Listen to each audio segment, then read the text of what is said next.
Thanks for your presentation, and thanks for giving me the opportunity of speaking here today.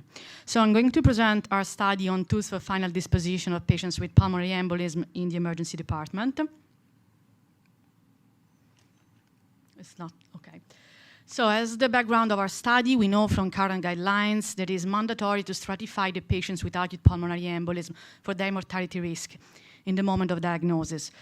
So as we can see from the current SCS guideline, in patients without hemodynamic instability, we should use preferably the PASI score or its simplified version. And we should also assess the presence of right ventricular dysfunction by imaging methods or laboratory biomarkers. Here is the PASI score and its simplified version, which takes into account age, sex, some comorbidities, and vital parameter, and which divides the patients into 5 classes of mortality risk at 30 days, so from very low to very high mortality risk. Here again, from guidelines, we should take into account as indicators of risk for the patient the presence of hemodynamic instability, the PASI score, the presence of right ventricular dysfunction assessed by imaging methods, so transthoracic echocardiography or CT pulmonary angiography, and the presence of myocardial injury detected by cardiac troponins. But this assessment is considered to be optional if the other parameters are negative. So here the algorithm to follow. In patients with acute pulmonary embolism and without hemodynamic instability, we have 2 first steps to do. First step, do the PASI score. Second step, search for the presence of right ventricular dysfunction by imaging methods. Only if at least one of these 2 first steps is positive, we should perform the troponin test. Otherwise, the patient is considered to be at low risk, and we could think to an early discharge and the home treatment without performing the troponin test. Here, our study design. It was a prospective observational study. We enrolled 83 patients consecutively collected in San Giovanni Hospital in Rome in the emergency department, where the diagnosis of acute pulmonary embolism was made. On the right, the data collected, so besides other routine parameters and tests, for each patient we collected high-sensitive troponin I, the CT pulmonary angiography, the PASI score, and the final disposition made. These are the patient's characteristics, so the majority of them were women with a median age of 78 years old. The majority of them were triaged with a code 2 or 3, and the majority of the patients were in the low or moderate risk class, according to PASI score, with a prevalence of the low PASI risk classes. The majority of the patients had a positive troponin I, high-sensitive troponin I, similarly to other population previously studied.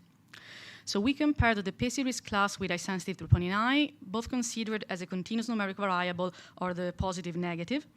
And in both cases, we had a positive statistically significant relationship. But if we look into each PASI risk class, as we can see in the low PASI risk class, we have more than 20% of the patients with positive high-sensitive troponin I. We did the same thing comparing some imaging parameters of right ventricular dysfunction with high-sensitive troponin I, so particularly right ventricular, left ventricular diameter and volume ratios, SCTPA. In both cases, we had a positive statistically significant relationship, but if we look again into the groups with a negative ratio, we can see that more than 20–30% of the patients had a positive high-sensitive troponin I. So similarly to the PASI score, if we take into account only the PASI score or the presence of right ventricular dysfunction detected by imaging methods, we risk to miss more than 20–30% of the patients. So we looked back at the CT pulmonary angiography from a new perspective, giving importance to the presence of a bilateral lung involvement or the involvement of at least one principal artery. In both groups, we have the majority of patients with a positive high-sensitive troponin I. And we proposed here a new score, perhaps, hopefully, which takes into account the presence of a bilateral lung involvement and the involvement of at least one principal artery. And we divided the patients into 4 groups, so from very severe lung involvement to mild lung involvement. And we compared the lung involvement so assessed with high-sensitive troponin I. As we can see in the group with a very severe lung involvement, we have the majority of the patients with a positive high-sensitive troponin I. So we know from literature that a positive troponin is linked to prognosis. Also in our group of patients, as we can see, the patients who needed an admission to an intensive care unit or a sub-intensive care unit from the AD, so the vast majority of them had a positive high-sensitive troponin I. At the opposite, only few patients who needed an admission to a low-intensity care unit had a positive high-sensitive troponin I. So in conclusion, our study limitations are the small sample of patients and the absence of follow-up and 30-day mortality data. But from our preliminary study, we can say that in patients with acute pulmonary embolism, high-sensitive troponin could be recommended in order to properly stratify the patient's mortality risk, even in the presence of a low PACE score or a negative right ventricular involvement at imaging. And an easy-to-use CTPA score able to predict the presence of myocardial injury, particularly according to high-sensitive cardiac troponins, could be very useful, but further studies are needed to validate the score here proposed. And further studies are also needed to compare the use of natriuretic peptides, imaging, and high-sensitive cardiac troponins for this purpose, and hopefully to use a validated score which combines all these aspects together. Thanks for the attention. Thank you, Elisa. Very, very interesting.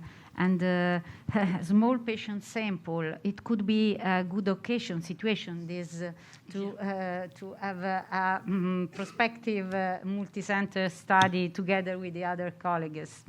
I don't know, have you some questions, some curiosity? Because I would like to know, Elisa, small patient sample, I understand, but do you think that this new score, but which you talked, can really add in the future important tools to the evaluation of pulmonary embolism in emergency department, in emergency situation? Yes, thanks for the question. I think that we have two scenarios. One scenario that is in our overcrowded emergency department. So we know that in order to do the diagnosis of pulmonary embolism, we already do the CT pulmonary angiography. So if we have an easy-to-use tool which we can do as emergency physician in the emergency department, which correlates with prognosis or with myocardial injury, particularly according with high-sensitive cardiac troponins, could be very useful, even in those places where we still not have high-sensitive troponins. So probably it could be useful, but we need further studies in order to validate the score here proposed. Please, Professor, yes. Congratulations, Elisa. I mean, I'm congratulating the group, first of all, that you are doing a fantastic job. Thanks from my side. You say many times thanks to me, but I really would like to thank you taking the opportunity. I think that one of the importance of the study, like Professor Masip was just underlined, that you are going the risk to send at home patients that are high risk to die, right? Because with my friend Frank Peacock, already we decide that when you have patients high sensitive positive, whatever is the reason, you should not send at home. And I think from this point of view, I really encourage other groups to participate in this, is the time to check high-sensitive troponin, because the data that guidelines recommended are based on the regular troponin. So I think there is room now to use properly the concept that you don't want to send at home patients with high-sensitive troponin. What do you think, Frank?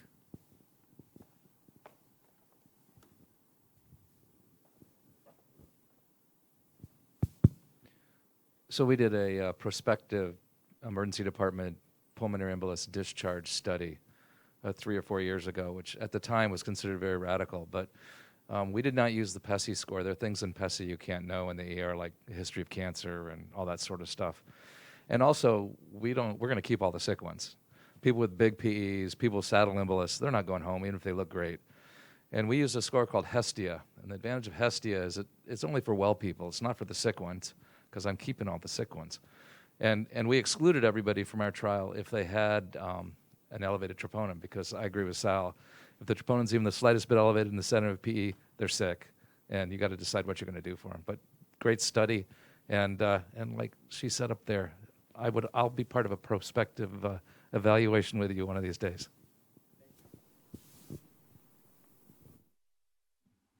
Thank you very much, Elisa. Any questions?